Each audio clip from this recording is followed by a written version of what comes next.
Hi, good morning. My name is Carol Finnegan, Dr. Carol Finnegan. I'm at the University of Colorado. A few things you should know. One, this is my second career. I worked for about 10 years in international development, so I had a great opportunity to travel pretty extensively. So I've seen retail context in about 50 countries. So it helps inform some of my international retailing work and experience. That said, I'm a newcomer to South Africa, and we're a small enough group so that if you have comments or examples or talking about how your businesses work, feel free to jump in. It's an American, it's a New Jersey way to just jump into the conversation. I won't be offended. So if there's some interaction, it makes it more interesting. So please feel free if you have questions or comments or whatever to stop me. So the agenda for today is first setting a context. I don't think we can really talk about retailing in any sense unless we understand the biggest drivers in the world in context.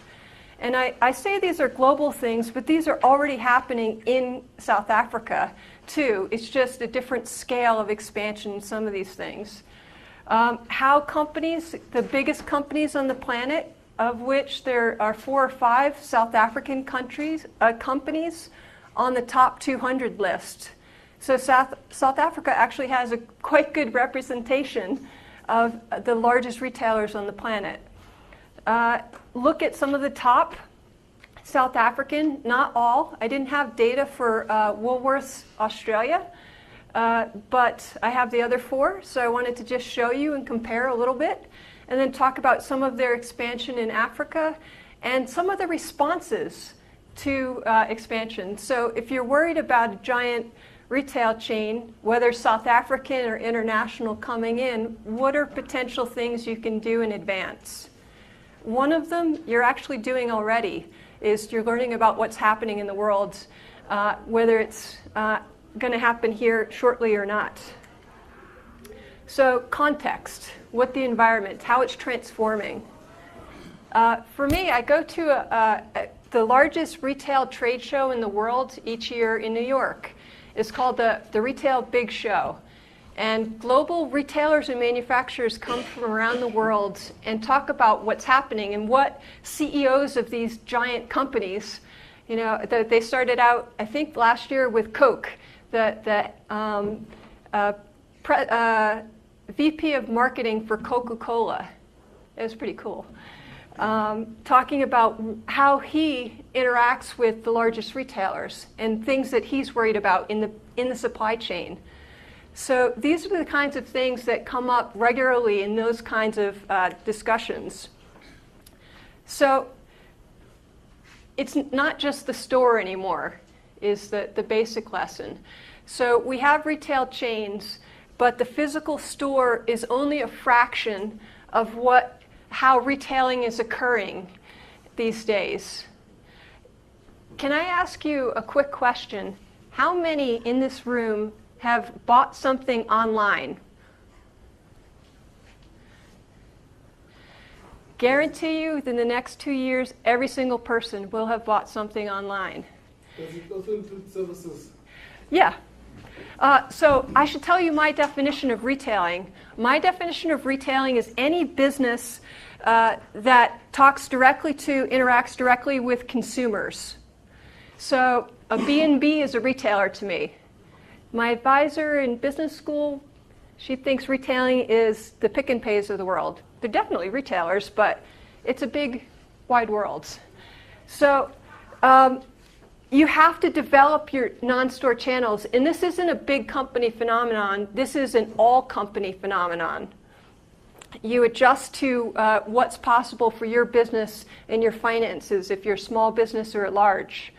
That said, I should say that my students, it's amazing to me that my marketing students in Colorado, they work part-time, almost all of them, and they're developing websites for local businesses. They're doing it as projects in class, and they're doing it to get paid.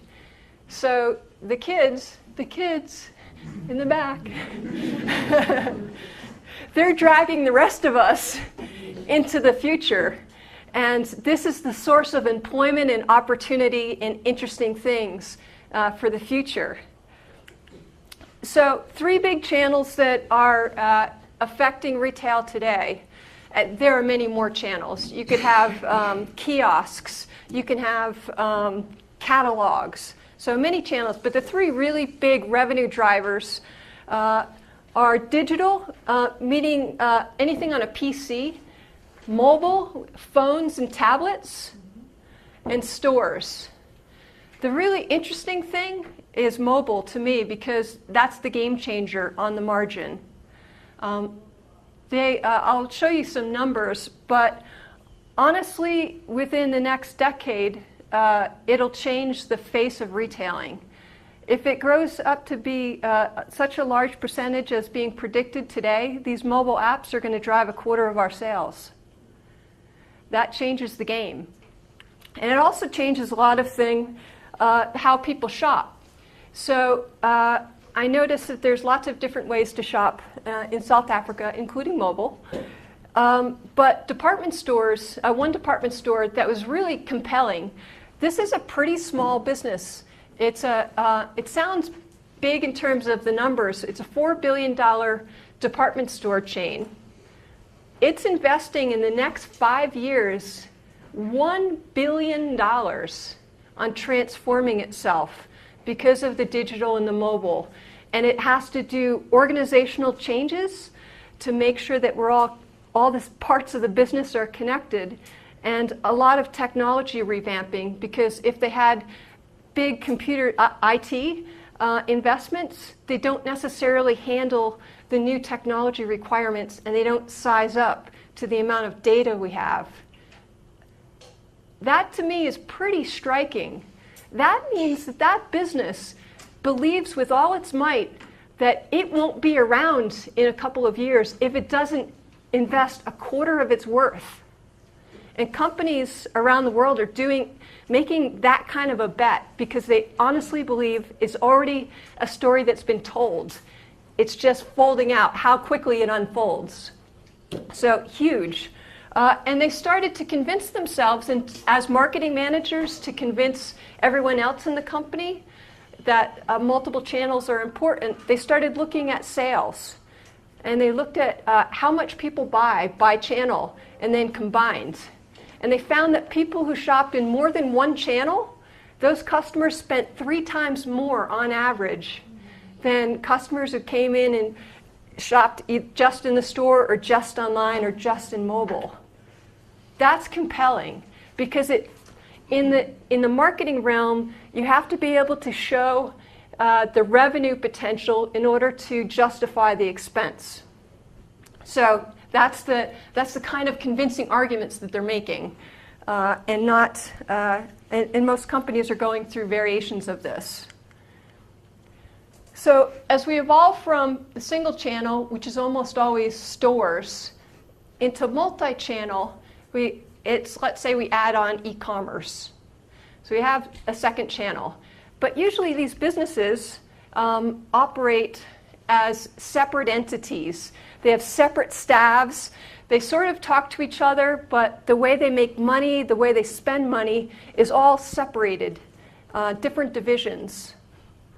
And retailers have made lots of mistakes that way. One, you have duplication of efforts and potentially duplicate messages and things like that to the customers. But also, we have a little problem, which is in things like incentives. So here's an example. I was in New York City, and I'm walking down the street, and I knew I was going to be traveling a lot this year, so I looked in and I saw this little bag that looked like it would be convenient for traveling. And it's a pretty well-known baggage brand. It's Thule, I think it's called. No, that's the Swedish one. So it's a well-known brand. And I went in and talked to the guy, and I wasn't going to buy it. I said, oh, well, because I didn't want to carry it home with me on a plane. I said, oh, well, I'll look online. And his response was, he took out of his pocket a card. He said, I'm begging you, please call me and I'll do the transaction here. Don't do it online. We have an incentive problem. As a representative of that company, he shouldn't have cared how I bought that bag. He shouldn't have thought twice. So clearly he's getting commissions or something based upon sales at his store. So 2 channels, 2 ways, great. But if they're not linked in more than superficial ways, it causes problems.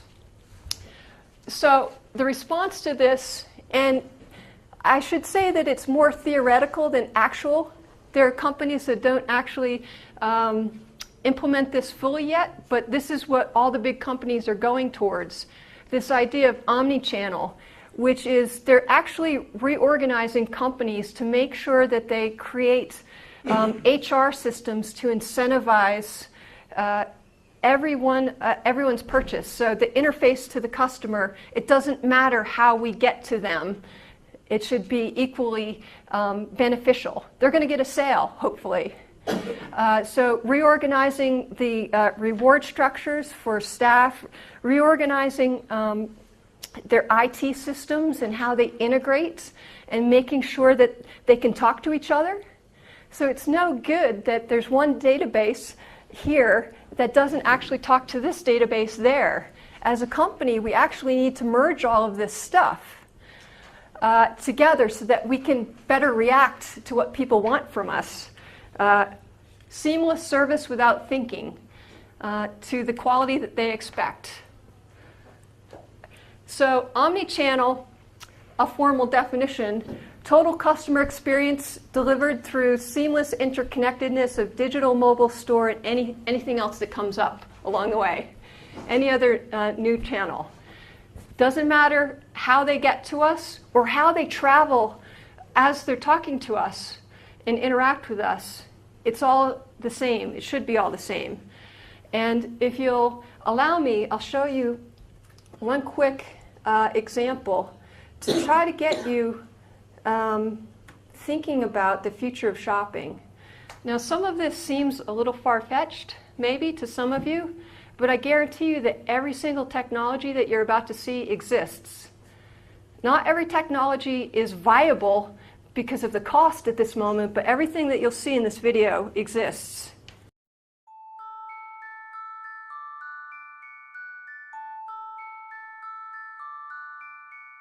Technology continues to transform our lives. How we communicate, how we seek and receive information, how we are entertained. And now, even how we shop is dramatically changing. There are more ways than ever to instantly connect with retailers, information, and people, giving us the intelligence to make better decisions that ultimately make us smarter shoppers. For customers like Allison, the shopping experience is no longer confined to the physical walls of a store. Shopping has become omnipresent, a pervasive activity woven into every aspect of her life, giving her the ability to control when, where, and how she shops. And it all starts anywhere. Beyond physical stores, call centers, and retail websites, imagine Allison starting her shopping experience by using her home TV to select an item an actress is wearing on her favorite show. Or using her mobile phone to take a photo of an item she sees while walking downtown. From awareness and research to purchase, pickup, and support, shopping will become a collection of discrete interactions seamlessly woven together into a continuous customer dialogue. Shopping will be more tailored and engaging for Allison because the retailers she trusts will have a real-time awareness of her shopping patterns, preferences, and needs, and the ability to proactively provide her with relevant products, promotions, and personalized service when and where she needs them. A personal shopper can be made aware of Allison's presence and greet her as she enters the store, offering dedicated assistance. Or relevant offers and product recommendations can be delivered to her mobile phone based on her proximity to a store or as she enters a department or aisle. The shopping experience will be a collaborative, interactive effort for Allison. She will be able to engage with anyone in real time, including retail employees, her social network, and outside experts. Imagine one of your fashion design associates presenting a new clothing line to Allison via holographic telepresence in her home. She can then visit your store to determine the perfect fit and virtually customize her selected item's style, color, and pattern, all while getting her friend's opinion from miles away. Ultimately, shopping will become truly experiential, fully immersing shoppers into environments that blend the realities of the physical world with the discovery and entertainment facets of the digital world. Allison can redecorate her family room by simply uploading a video to her local store, where she can then experience how new furniture and wall coverings will look before making a major purchase. Or try out that new set of golf clubs on a virtual 18-hole course to make sure she has the right set before actually hitting the links. It's all possible, and it will change forever the way we shop. IBM, helping retailers turn vision into reality. So the hologram in your living room is probably not affordable for most. I certainly don't have one in my living room, although I should, right? I teach retailing. So these technologies exist and have been used. The things that are really kind of shocking to me on face, that you could put on a dress, look at it in a mirror, and actually choose different colors, and it would change what you see in the mirror. So same exact dress, the store doesn't have to have 50 colors. It could have 3, and we could maybe sell a color that doesn't exist, but I can see how it looks on me. That's kind of cool. That, to me, these are compelling reasons for retailers to consider it. It may not be viable for every single retailer. It depends on your business model. But regardless of your size, you have to know what's out there and how it's advancing. So at the same time in the US, and I don't know that this is the case in South Africa, it's probably not countrywide, but in some places there are too many stores. Physically, you have more stores per person than are necessary to handle the demand, consumer demand. So this drives a kind of an interesting question. If you're a retailer, your impulse is to open the next store.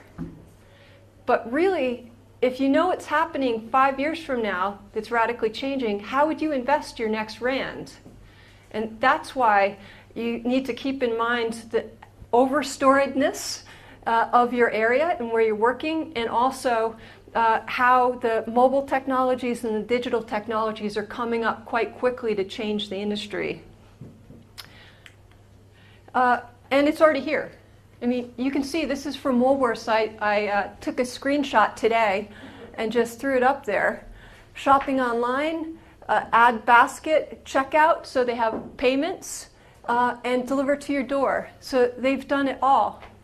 So Woolworths is one of the leaders in this in South Africa, and they're showing the glimpse of what's about to happen to all of retailing. It's amazing to me. When I was in Central Asia working in 1996, and I had the first internet email, the first email to my dad, because he was the only one who had access in my family, besides my company, to email. And we're flash forward less than 20 years later, and I'm buying stuff on my phone. I barely knew what email was 20 years ago. That's how fast technology changes our lives, even if we don't really want it to sometimes. It's going to happen with or without you. Yeah? Can I say something? Sure. We are moving into the Internet of Things age. Yeah. And no retail store will survive without really thinking ahead, as what we're saying now, and start planning towards that future. We call it the Amazon effect. So Amazon's our largest online retailer. They sell everything. I mean, pretty much everything. So in fast-moving, typical consumer goods, they sell it all. And they can be lower because they have a lower cost structure. So it doesn't mean that stores always lose, because there's always that instant gratification. I have it in my hand, I want it. I'm willing to pay 10% more. But it does mean that if you're not unique in some way, your value offering is exactly the same as the next guy's, and your prices are higher, you're in real trouble. You're in real trouble. So I completely agree that this is actually the point, thank you, is things are changing. So even if it's not in Kimberly, it will be shortly, within the next 5 years for sure. It's going to radically change things. And in my town, which is about twice the size of Kimberly, and really mentally it's a big village, we just elected our first full-time mayor. My students are with these local companies, and they found out that they can't go head-to-head with the big retailers to sell exactly what they sell, because they'll never win on price. So they change and they offer things that the big retailers don't. They swerve strategically, and they offer services in a way that big companies never can. They're just not capable of it. So there are ways to win. We'll talk a little bit about that, more about that at the end. Mobile, $5.5 billion a year, and they expect it to be 25 to 30% of retail sales in the world. Holy cow. I mean, what is it, 3 years ago since we got the first smartphones? And now we're changing everything. So radically different. So in a low margin business like retailing, 25% of your sales is live or die. So you need to consider this as you're making investments for the future. And it's not that every single retailer has a sole solution to this. It may not make sense ever for a small business, certain small businesses that are going after the low-end customer with, not low-end customer, low-value markets. It may not make sense, but it may make sense in a lot of most of formalized modern retailers. So during these conferences in the last couple of years, every time a big company speaker gets up, they say basically, and they're talking about mobile anything, they say if we don't get on board, well, the revolution is over. It's here. It's not a question. It's more implementation at this point. And if we don't jump on board, we won't be here.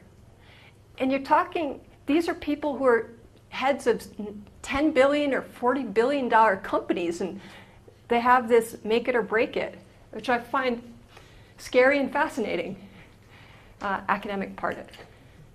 So let me show you Tesco, one of the, I think they're number 5 in the world. They're in the top 10 for sure. British retailer, mostly grocery.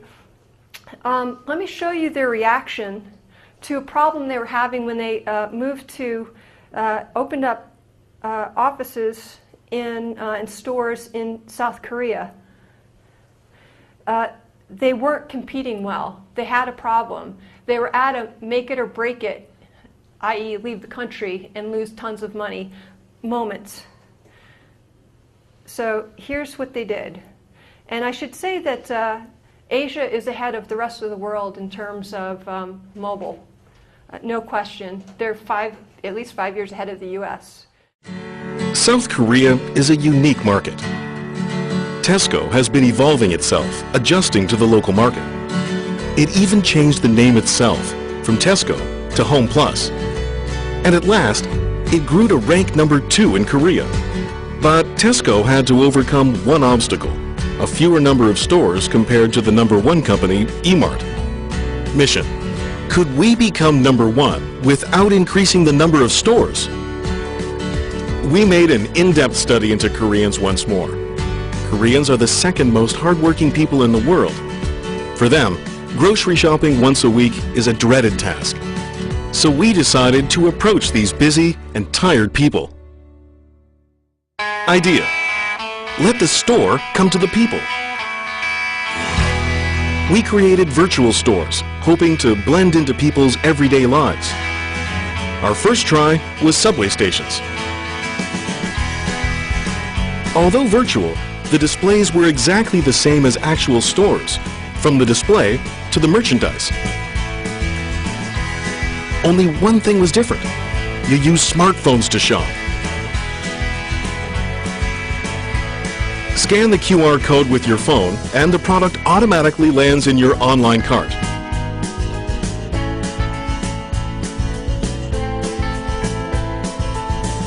When the online purchase is done, it will be delivered to your door right after you get home. People can relax more after work and on weekends. 실제로 보면서 사니까 진짜 더 좋은 것 같아요. 편하기도 하고. Result: people can shop at Tesco Home Plus wherever they go without having to visit the actual store. Moreover, we could change their waiting time to shopping time. After this campaign, online sales increased tremendously. Through this campaign, 10,287 consumers visited the online Home Plus mall using smartphones. The number of new registered members rose by 76%, and online sales increased 130%. Currently, Home Plus has become #1 in the online market and is a very close second offline.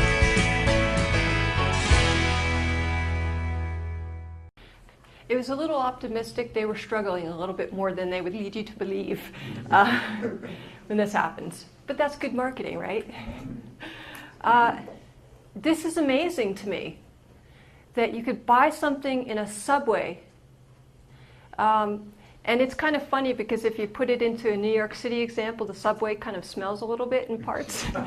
So I can't like associate the food with the subway in New York, but I'm sure it happens. But that's innovation. That's a company that gets it. That's a company that got ahead of the curve when they could have easily pulled out, and they would have lost millions. So big problems require big responses, and as long as you know that what's happening, you can't always have a crystal ball, of course, but if you can see these things, that gives you an opportunity to be proactive in how you change and whatever makes sense for your business and your business model. Another thing, I'm sorry, it's tiny numbers, but I was actually kind of shocked when I saw bookstores and music stores here. We don't really have too many chain books. We have one chain bookstore left in America. Online has completely replaced it. If you want a physical book, you get it at Amazon. Music, well, I had an interesting conversation with my students about paying for music, and that was a little difficult. But let's assume they're paying. They're buying it on iTunes. I had mentioned this morning to the group of students here about records. Oh, I felt old. They don't exist, these chains. I worked for the largest music store chain in America when I was in college. It doesn't exist anymore. So this was an interesting article in the Harvard Business Review that rated industries, these categories of retailing, to see whether it would be vulnerable to online e-commerce. And turned out books got a 54, and if you're basically, I think, over 30, you're going down. It's going to happen. Electronic stores, there's really very few national electronic chains anymore in America. And this is happening. Within these categories, we're creating these oligopolies, at most 3. And that's the big battles are happening at that level. And companies are falling if they don't have a really good value proposition. And it isn't just that they have stores. It's just that they didn't react to the e-commerce threat early enough. So their value proposition was getting worse and worse and worse over time as they were standing still. And consumers, who are always 10 steps ahead of any business, were out here, and the only one that could satisfy them was Amazon and iTunes, Apple. They satisfied the need, they won the business. There are no more bookstores, which is sad. I agree. Except for this actually left opportunities for small businesses, small bookstores. So you can have unique bookstores, and small businesses are doing quite well. It's not that e-commerce kills all. There's still people who want to go and smell a book. Okay, I'm an academic, so I smell books. It's a a risk. A risk of the profession, maybe. So small businesses in this scenario aren't going away completely. They're surviving because they're offering unique solutions for customers who need them and want them. If I may, Yeah. one of the points about your Korean example is that because it relies on a society that has already access to smartphones. Yes. And scanners and that sort of thing. Yep. But you made me think that I grew up in a grocery shop in Cliptown. We paid for my first few years at university. And you could do exactly that, except you had to come, you wrote a list of your grocery needs, dropped it off, we charged you, and then we'd deliver your goods after lunch. If we didn't understand your handwriting, if you made soup or soap, we would put both in there. What I'm saying is, there is an analog equivalent that has even died in this country. And so, it doesn't always have to be digital. I'm sure that would be a useful approach to business management anyway. It's just we don't do it anymore. So yes, there is a digital response, but there is also an analog, or there was an analog response. Technology is just a means to an end. I guess so. That's the point. Yeah. Technology makes it easier. Yeah. And a credit card, you wouldn't have to come into the store if you had a credit card. And right. if you typed, we wouldn't misread your handwriting. Hopefully. Yeah, no, that is interesting. It's there are precedents through the history of man on interesting retailing service technology, not technologies, delivery methods and offerings. And technology, it helps. Today, it helps. If you're going after the guys in back, our students and young people, it's an absolute requirement, because how else are you going to get them to pay attention? But yes, it's an evolution. It's not like it cropped up from nowhere. This idea of how to do it, it just gave us a better way to do it faster and to get everything done at once. Yeah, thank you. So a couple of things changed radically in the last 5 years to allow this to happen. Because the idea's been around for years, but the technology and other things haven't been there. We haven't had access to big data, and I won't go off on big data. I really love the topic of big data, but I won't. But you need to know that we're collecting as much data right now in the last 2 years digital data than we have in the history of man. 2 years equivalent to digital data of mankind. It just boggles my mind. The cost of distributed computing make getting sophisticated technology solutions much cheaper. So access to things, access to big servers that wasn't possible but is now possible for even small businesses through the cloud. The services that go away. Social media. The rise of social media and how it's changing our lives. Anything that changes our lives changes shopping. And analytics. So quintillion, I didn't even know how many zeros that is. It just hurts my brain. Do you have a question? I saw system analytics. In this context, what does 3.2? Business analytics. Oh, I'll talk about it in 2 minutes. Okay. So big data, 2012, the amount, 2012 equals this fraction of what's going to be in 2020. And there are gigantic discussions about how much data companies and governments should be collecting about us and how they should be able to use it. So 2 years ago, I was in the headquarters of Starbucks, which is one of the largest coffee chains in America. Huge company, it's global. And the head of mobile, standing up in a room like this, said, well, we try to collect as much data as we possibly can, but not be creepy about it.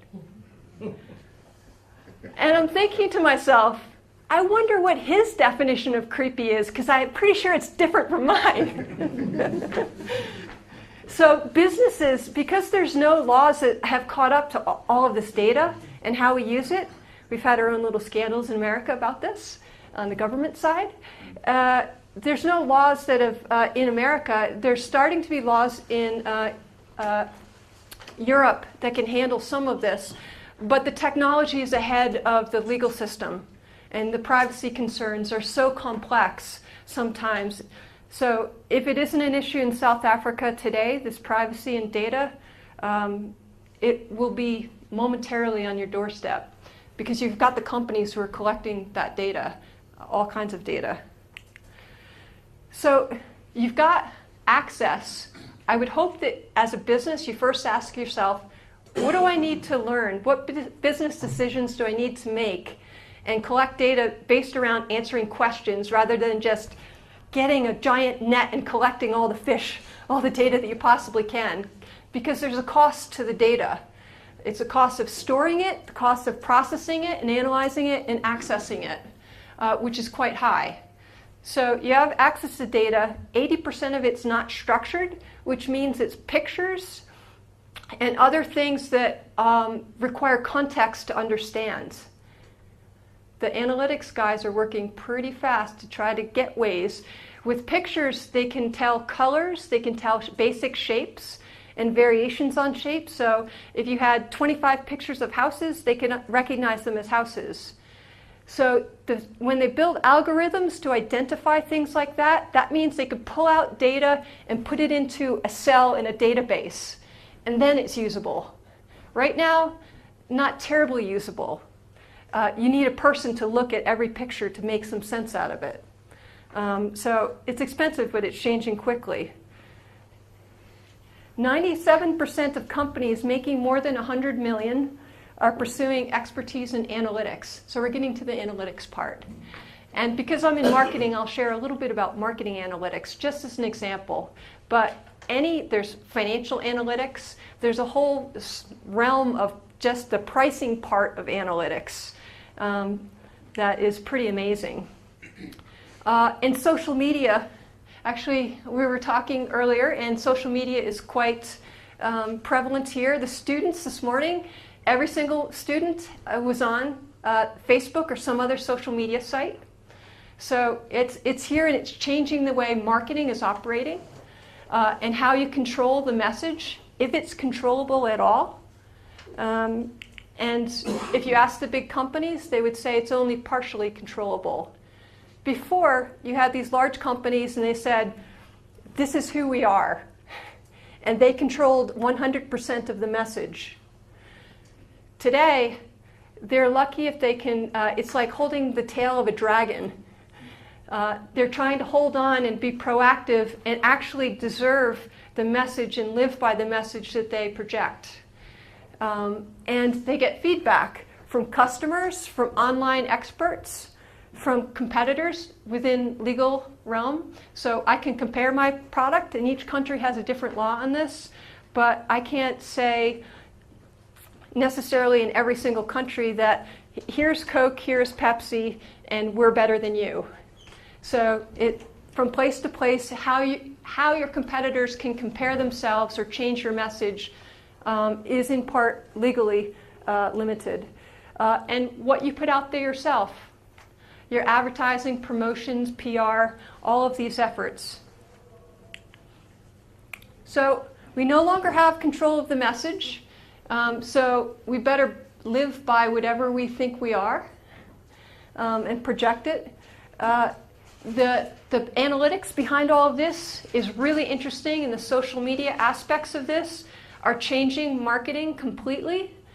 So when you look at ad spend, or actually total marketing budgets, they're changing.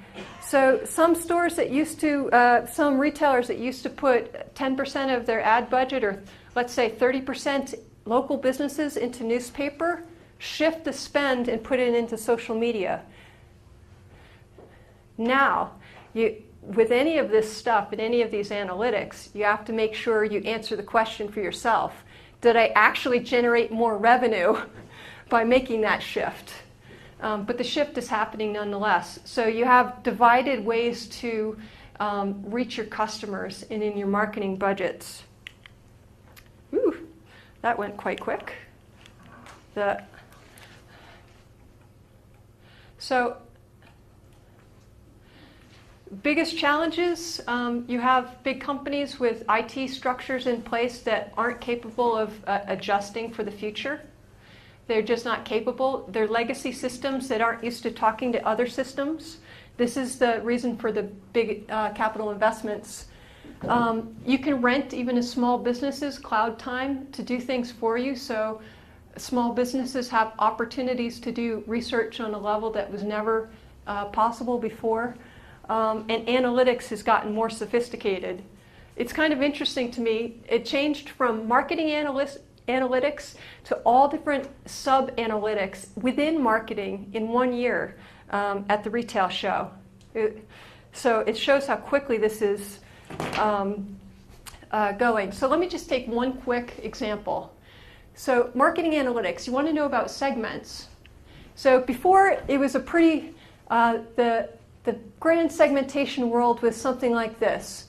I have middle income consumers from middle class families who buy the average consumer products, right? So it was a very rough way of slicing up people based upon observables, their age, their income, where they live, things like this. So that's traditional. On the individualization, you've got the Amazons, where they study and collect data about you. They see your behavior and they test it through the recommendation systems. So Amazon knows what I've purchased through them, and they know what I've purchased through other sites because they buy the data. And they know something about me because when I started out, I gave them some information. So they test because they're trying to test my likelihood of purchasing something. And they do little experiments on me every day. So if we do this, me as part of a segment like me, if we have two products and there's one difference between the two products, which one are people more likely to buy? We have exactly two products and we split our customer group in half, and this one is for 10 Rand more, but it markets it slightly differently. Am I willing to pay? Lots of experiments going on. Most businesses are somewhere here. They are beyond just rough. I serve the 18 to 25 segment of boys. Let's say we're a fast food company, which is probably pretty accurate.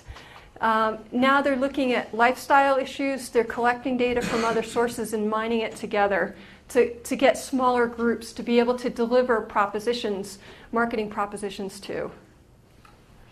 So I just took in this one paper because it's convenient to look at different kinds of analytics. 5 British companies. And predictions, how we predict markets, how we segment, and compared these by attitudes, needs, behavior, geography, different ways to see what they were actually using. Opportunity analytics, really cool, really creepy. Okay, so let me give you an example of something that happened. And I can assure you that it was as horrifying in the US as it will be in a moment, so please forgive me. So Target, which is Walmart's main competitor in the US, has hypermarkets, variety stores. They're quite a large company. They're not very international. And they started collecting lots and lots of data about their customers. So when they were looking at their databases, they saw that in this one household, because the people were using the loyalty cards, so they knew it was a particular household, that they started buying prenatal vitamins. So when women are pregnant, they take vitamins for the fetus. And they used this information to send a beautiful postcard about welcoming the future baby in the family to the home. Well, a little bit of a problem because it was a mother, a father, a 22-year-old daughter, and a 20-year-old son, and that's it. So the father called up furious these guys, why are you sending this stuff to my house and all of this? Turns out that the daughter, a senior in college who had a long-time boyfriend, was pregnant. She didn't tell her parents. Yeah, it went over really well. One example of data you have access to and how and whether you should act. But it is kind of interesting. Here's a proactive example from a bank. So you notice that a long-term banking customer who has multiple accounts with you is starting to give smaller amounts to pay towards the loan. So there's been a change that's occurred in the payment system. They haven't defaulted, but there's clearly something going on. And you take that kind of information and you call them up and you say, hey, what's going on in your life? Maybe we can figure out a better structure of a loan for you if the situation has changed. Still a little creepy, but it's more proactive in a way that you understand that a customer is going towards a problem, a cliff, and you help them before they go off the cliff and wreck their credit score. So these are very interesting things. Value analytics, we never had the ability actually to capture costs before. So you could capture how much people bought, but you didn't know how much it cost you to service them. Now we're starting to get a sense of how much it costs. So it doesn't matter that they spent 10,000 Rand this year. If it cost me 8,000 Rand for their weird little requests, then they're not actually very valuable customers. So you can make choices with the information, good choices about how you serve your customers. So I could go on for hours. It's really kind of cool stuff. But it's changing the way big retailers and smaller chains are changing with the times. And the tools that they're using that are already here, I guarantee you, Woolworths is already using this. To what extent, they don't know. And there are others. So that's the context before we could talk about expansion. And this next sections are shorter because I thought that it was more interesting to talk about how companies, the choices that they're making expanding globally and regionally. So market selection, it's pretty basic. I mean, I've been in rooms with very small, typically, international divisions of large companies, large retailers, and there's like 10 guys. And when they open a new market, one of those guys goes to do it. And they have one less guy in this market, or gal. So usually very small groups, and they're choosing always between multiple countries at a time. And it helps. So I was in Turkey with Dia, which is a Spanish retailer. It's a big chain. They do discounter. They're a discounter. And they were all set to go into Mexico, and then the peso crisis hit. But they had prepared Mexico and Turkey at the same time, so they just shifted gears and went to Turkey because they did basic market selection things. They looked at some general things that every retailer looks at. GDP per capita. If you look at South Africa and all these numbers, they mean almost nothing, in a sense, because it doesn't give you a real flavor for whether there are people who can buy what the offerings are. But it's a start. It's a start of cutting. Legal factors, import-export costs. Most retailers have to import.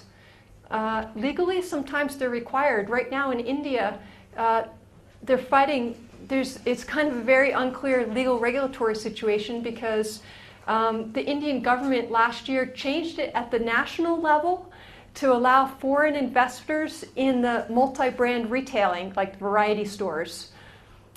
But they said the individual states have to agree on whether they'll allow this to take place. So they already created a multiple level here of bureaucracy, and now they're debating about local content. A requirement of foreign retailers to buy 30% locally. Maybe it's possible, maybe it's not a problem. Retailers don't like being forced. It does make sense over the long term if if the quality of the supply of the product they were going to have anyway is there, they'd much prefer to buy it locally. It's transportation costs, fewer imports. So it's what the retailers would choose to do, but they don't want to be forced to do it just in case the supply sector, the supply chain, isn't up to the task. So they look at things like this. Sizes of stores, sometimes there's size of store rules at the local levels. You have to go through all of this. Political stability, infrastructure, roads, energy, any kind of telephonics, any kind of industry, infrastructure development, and of course diesel, gas, any kind of energy costs that are related, to try to figure out the first cut. And they usually show up a couple of years in advance after the desk studies before they start a store. When I looked at the top 200 retailers, most of them had wholly owned subsidiaries. Means they 100% owned what they had in the foreign country. But acquisition is the second favorite kind. So if we can buy something intact that actually is something close to what we know, the same business model, and it already has a good established brand, acquisitions are always on the possibility. Whether the company itself wants to be acquired, whole other story. And then franchising, which is quite common in international markets. The idea is that the local owners know the customers better. So if we're the interface between the business and the customer, sometimes the smaller businesses do a much, much better job with our business model than we possibly could.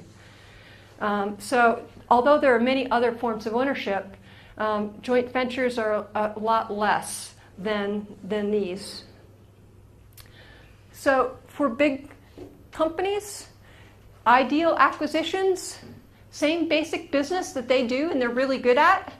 So we may not understand South African environment, but we understand the department store business. So you talk to me about department stores and we'll be talking the same language. So these are the ones that we know how to do. So we go after these. National or international in scope. We don't want to try to piece together a bunch of regional chains if we don't have to. If there's one national that's up for sale, much rather get it. And we try to go for a company that's in the top 5 that needs something. That maybe, so there are certain markets where you'll have 2 really tough competitors and then the third guy is down here in terms of market share. And there's no way to get from here to number 2 without a massive influx of resources. And I'm not just talking money. It could be knowledge, it could be systems, anything, whatever the company needs. And how we expand after it's purchased, or if we're building our own, kind of differs from food to non-food. So if you're a high-end specialty store, like a jewelry store or high-end clothing, so you see in the very largest cities, maybe it's a Gucci, or name your favorite aspirational brands. There's usually one or a couple of them in the whole country. Their expansion is only limited to the number of people who are at the highest end that would buy their products.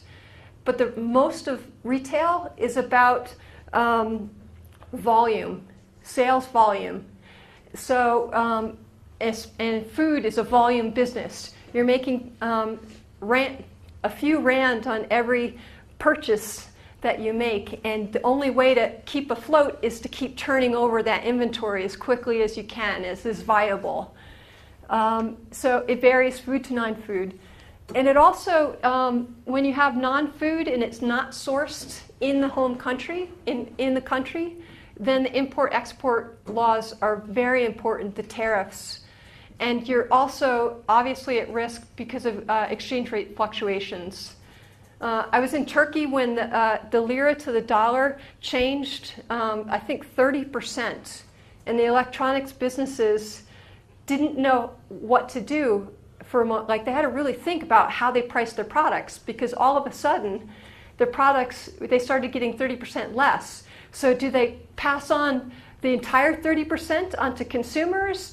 Part of it? Like they were thinking of tactics on how to deal with this thing, this phenomenon. But usually foreign companies coming in, at least, for the first store, have to set up operations 1 to 2 years before they ever turn on the lights of their first store. Why? You tell me. I've been chatting on and on and on. So why would retailers come, why would businesses come 2 years ahead of opening up a store? What do they have to do? Research. Tons of research. What else? There's a market anyways. Yeah, hopefully there's, inshallah, there's a market. They have to hire people, they have to train people, they have to make supply chain relationships. Like, how do we get products into our store? How do we create the relationships with our global suppliers and make sure that they translate into this country? There's tons of things that have to be done way in advance. So, and usually they don't do this quietly, they make an announcement. So that puts you on a time clock if you're in direct competition. Immediately set your watch because they're going to be here. And it was really interesting for me to see the Turkish response to this, which was, it was Best Buy, the electronics retailer, coming in. And there's so many books written on Best Buy. The executives split the books and they read them all and had to report back to each other to see how they could, what they could learn about Best Buy and doing their own market intelligence. And they decided that between, there's a German and French, also very big electronics retailers that price as low as you can possibly go and still make money.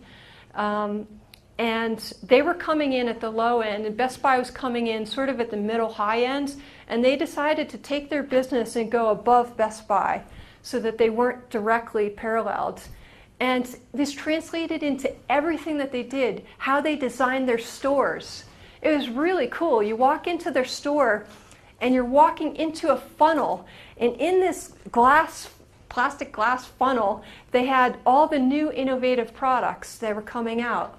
And then they come out into a circle and you sit in a couch and you play the latest games. They designed everything in their store completely around supporting this image. And it was the first time I saw it taken to this extent, so it's made a big impact on me. But you have to decide whether to stand as is in this position where you are, or go up, down, or sideways, so that you have a chance to compete. And that's definitely the way. So for most companies, you go in, you care most about supply chains. We're volume businesses, so we want to be able to reduce the transportation costs between the stores as much as we can per unit. And the only way you can do that is to have them within close proximity, relatively speaking, and as many as the market will support. So you don't, if you're a variety store or others, you don't set up one big store here in Shanghai and one in Beijing or Joburg and Cape Town. You set up one and then you build around that to make it the lowest cost supply chain you can for that area, and then you move, or you consider moving. This is kind of the pattern that retailers follow. Which is helpful. Starting off typically in tier 1 cities, each country defines this a little bit differently, and then going tier 3 or tier 2 and deciding which tier cities, how low you want to go. Do you want to be in the middle of farmland? Maybe you do. And make choices that way. So I'm not an expert on South Africa, but here's a few things that I noticed about amazing growth. If this is 2000 to 2013, holy cow. Markets don't grow like that. That's amazing growth. That's amazing change. It's exponential change. So very interesting things are happening in South Africa in the retail market. It's a question of how you grab the tiger's tail. I don't have data for Woolworths. but I had for the other 4, just to give another comparison. So Spar, Massmart, Pick and Pay, and ShopRite. And also, interesting, tough couple of years. Hopefully we're getting over that now, coming out of all of the difficulties in the last 2 years, but very large, reasonable growth. Retailers in Western markets typically grow 0 to 3% max, so that's way faster.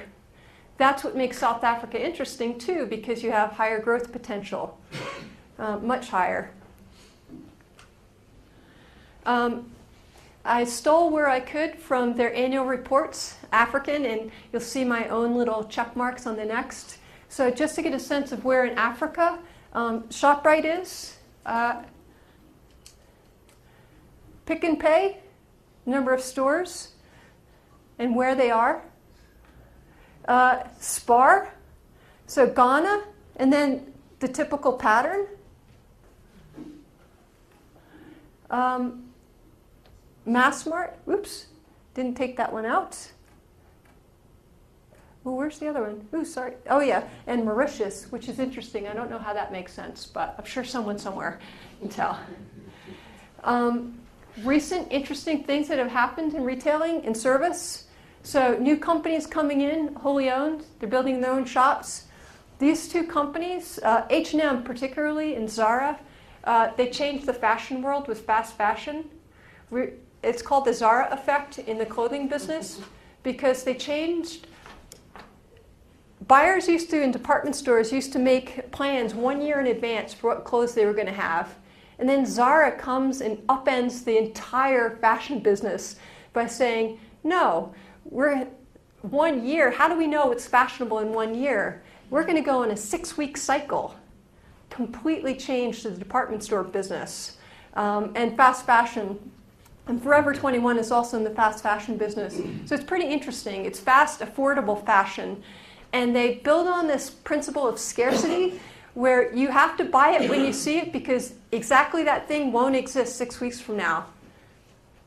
It won't exist. Big acquisitions. Actually, I read today, this went through. Woolworths bought David Jones. So a South African company bought the Australian department store chain. Go South Africa. Massmart, you already know. Hilton buying the Protea. Interesting chain. Very interesting. So it's happening. Lots of things. So the last couple of slides is basically reactions to all of this knowledge. I mean, we've been talking about all the changes in the world and big companies coming in and how they expand and take over the world. Not really true. But how do big companies react to the changes and the influx of international competition? Small and medium, well, the small chains are the most at risk, but medium to large, I think it's a pretty optimistic situation. If you're a good company with a unique value proposition, you don't necessarily have anything, you have to change with the times, but it's not instant death by foreign company. It's how do we react to the international competition? What's coming in? Is it, are we different in some way? And there are lots of ways to distinguish. Mall development is increasing, and that's a blessing and a curse. It's interesting, I had a conversation with a former director of Mr. Price who talked about the danger of mall jumping with stores, that lots of malls are being created, and Mr. Price at the time was, do we go in this mall or this mall? And if we start out in this mall, should we jump to the next? And they were losing their profitability because they started, some of the malls that were brand new weren't surviving because they weren't run very well. It happens. So the mall rising, it has to be a very careful consideration of the financial viability of the mall itself and whether it fits your image, whether this actually fits with who you are, to see whether it makes sense, and of course affordability. Nascent, I say nascent, that's not quite right. I mean, there's e-commerce here. whether it's just a what's the growth curve going to be, and almost certainly it's exponential. So you have it, it's starting at a low level. It won't be the same 2 years from now. If I come back and we all sit in the same room, hopefully you would come back, we'll be talking about a different world in South Africa retailing. But the great thing is that there are well-developed supply chains, very strong internationally, South African brands that are driving retail. You can't have retail growth without retail quality, and it exists here. It's not like there's building from nothing. It's here, and it's been here for years. The infrastructure is improving. It's got some rough patches, especially when we talk about e-commerce and the stability of lines. The roads, you know, in my home state, New Jersey, I don't know how many lanes they have anymore on those highways, and special trucking lanes, 2 lanes just dedicated for the trucks. So I've spent the last 6 weeks driving around South Africa quite a bit, and that is limiting. Between the price of diesel here and the roads, the size of the roads, not necessarily the quality, that is limiting the supply chain possibilities. But it's changing quickly, so that's optimism. As these companies, which are the most likely to go further into Africa and expand internationally, it's not usually the tiniest of businesses, there are challenges for Africa. It's exciting, but there's uneven economic growth within countries and between countries. So your selection process has to be quite careful to make sure. But if we went back and looked at those maps again, it seems pretty obvious how South African retailers thus far have been able to go and succeed. With the exception apparently of Nigeria, which is everyone wants to go to Nigeria because it's such a huge and interesting market, but it's very difficult to operate there. So think twice about Nigeria, even though it's a very strong attractiveness. Rising inequalities, social, economic, and other. If you have millions still below the poverty line, the question is, what can you possibly offer them that's of value, that they would spend limited disposable income on? And it's possible. People market to lower income people every day. So it's not that there's no business there, but you have to take that into consideration of whether your concept will work in all places. And to a much lesser degree, violence or political instability. I mean, there are 3 or 4 countries on the continent where that could be the case. And the rest, it's a question of whether your business concept makes sense and whether it's easy enough to do business in these places. So big challenge.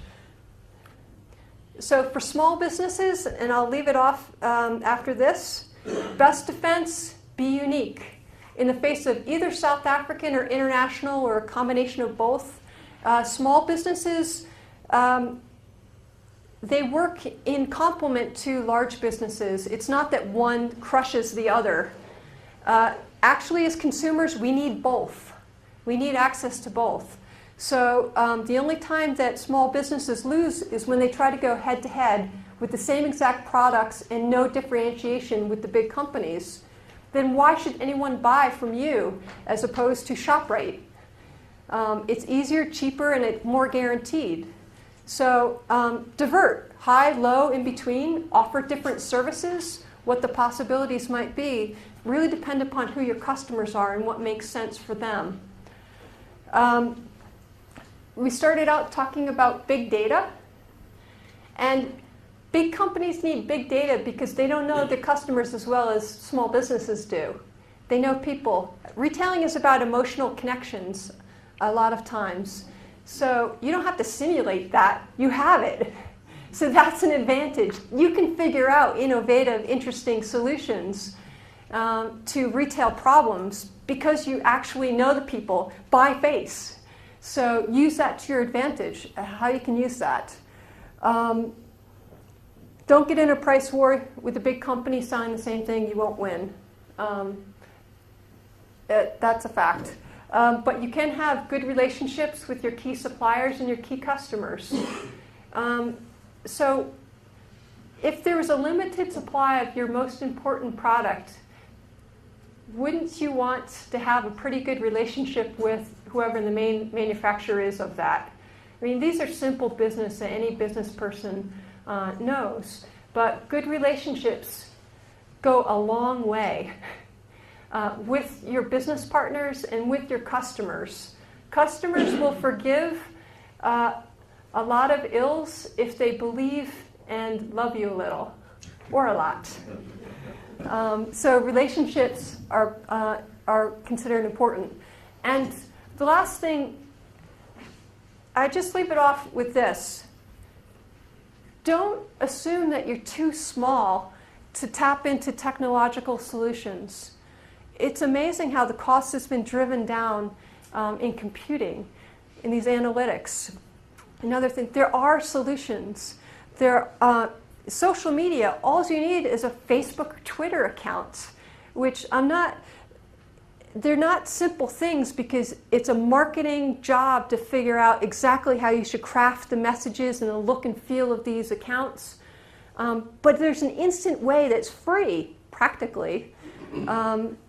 Or you pay someone and make it professional. You pay for what you get for that. And you reach out to your customers in new and interesting ways if they are on the other end. If they don't even know what Twitter is, social media is not going to help you much.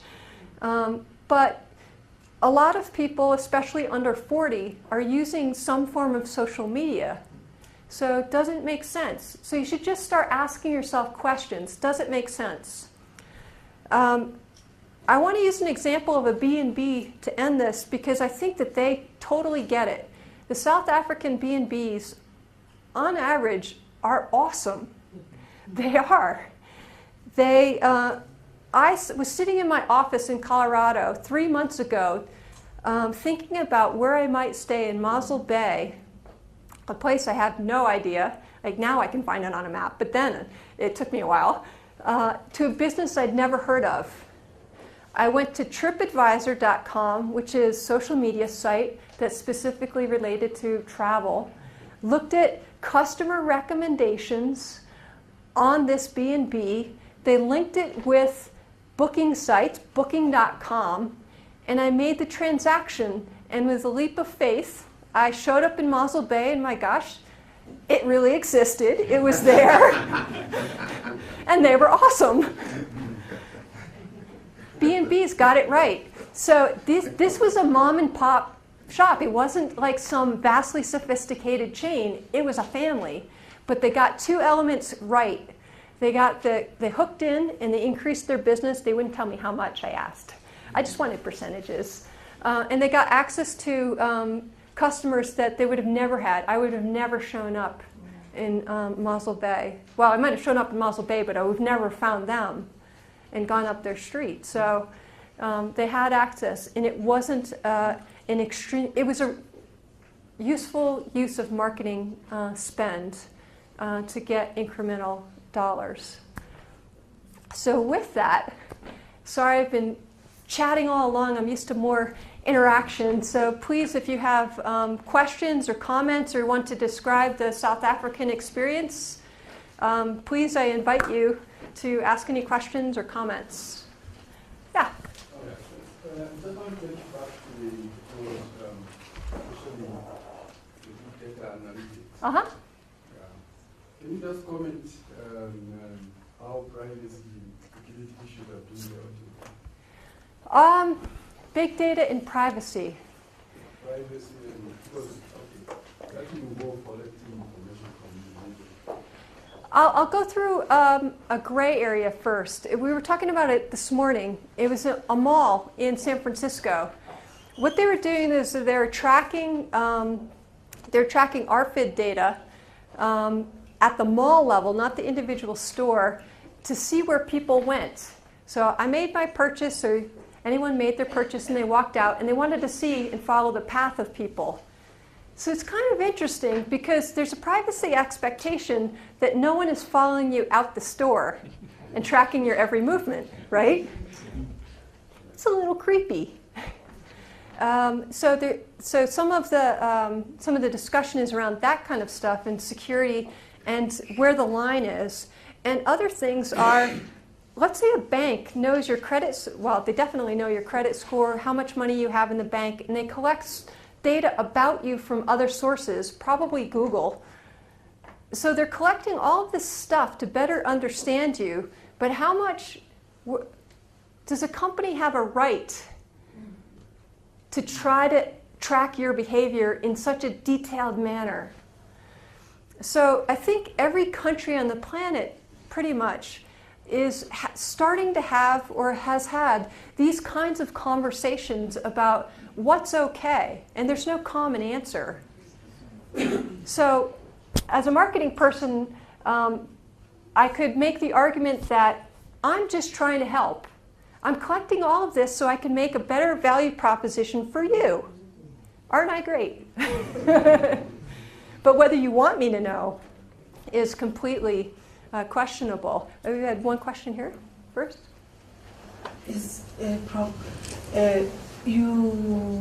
In addition of these technological innovations, what makes the good retailing? You just mentioned of Woolworths being the leading retailer One of the leading. What makes it what put it in this position as compared to other retailers? What are the factors that actually contribute to it? Well, in South Africa, Woolworths, I don't know. I would ask you a question about how good are Woolworths brands? They have high quality brands, consistently delivered over decades.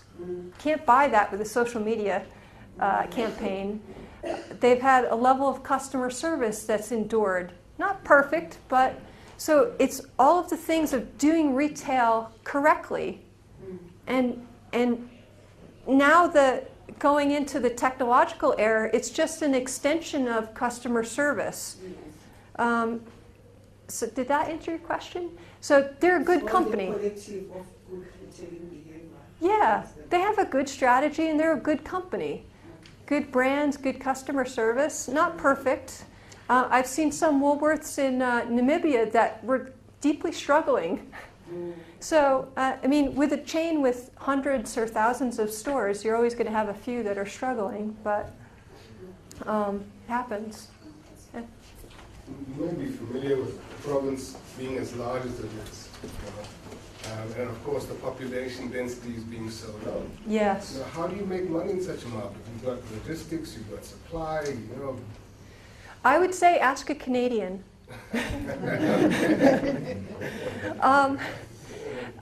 It's a tough problem. I think e-commerce has helped a lot with that, but that assumes that the connections are there.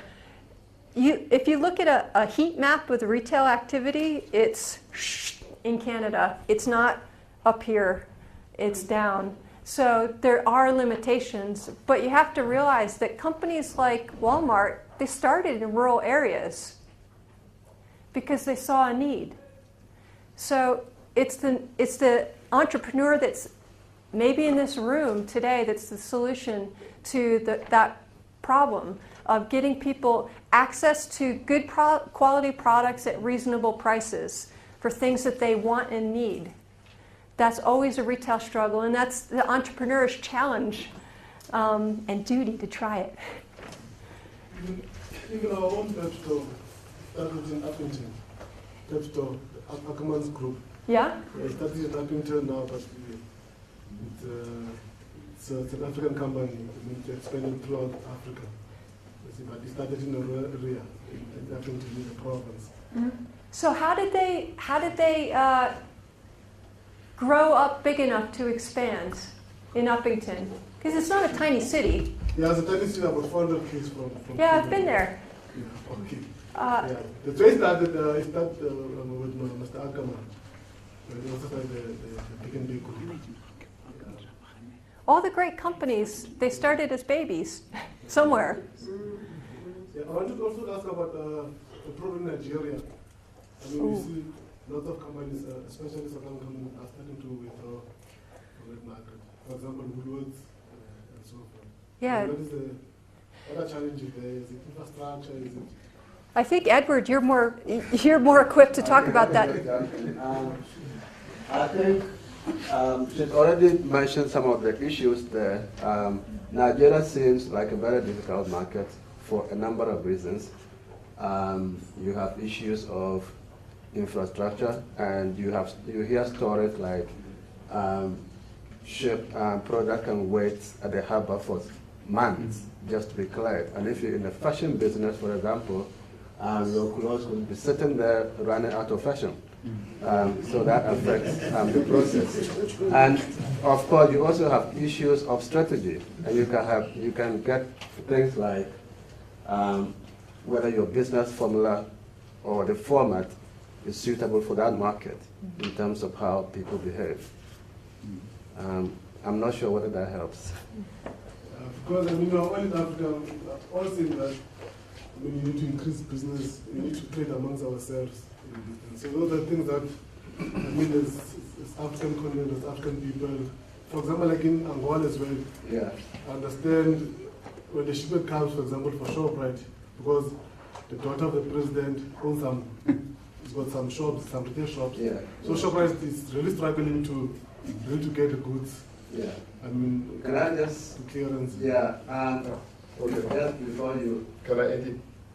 Okay. Okay, I would think maybe it's because of the political stability, because of what is being experienced now. You understand the terrorism issue in Nigeria, and it's like it's already a world crime relating to the stability factor. So a lot of even multinational companies are already withdrawing from Nigeria because of in each and every day there's a lot of bombings happening. You understand?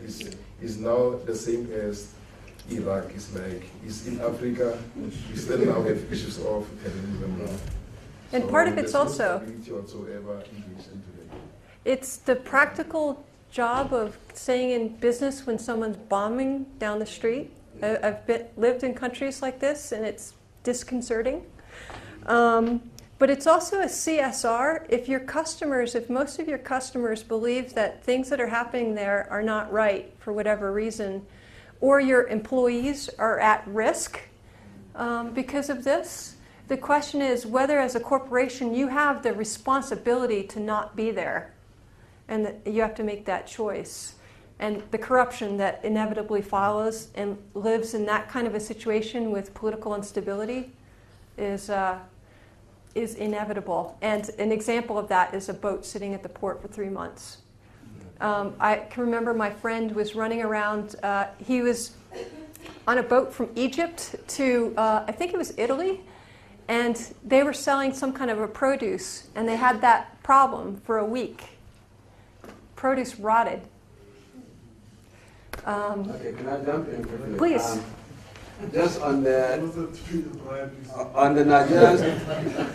Nigerian story, and while all of the issues are happening there in Nigeria, ShopRite is busy expanding in Nigeria. So it also has to do with strategy, as I mentioned. And when you talk about Woolworth, it's not the first time Woolworth left Nigeria. I think in the late 90s, they went to Nigeria and left because there was a regulatory issue. So it also has to do how the business sees the market and how much risk they want to take.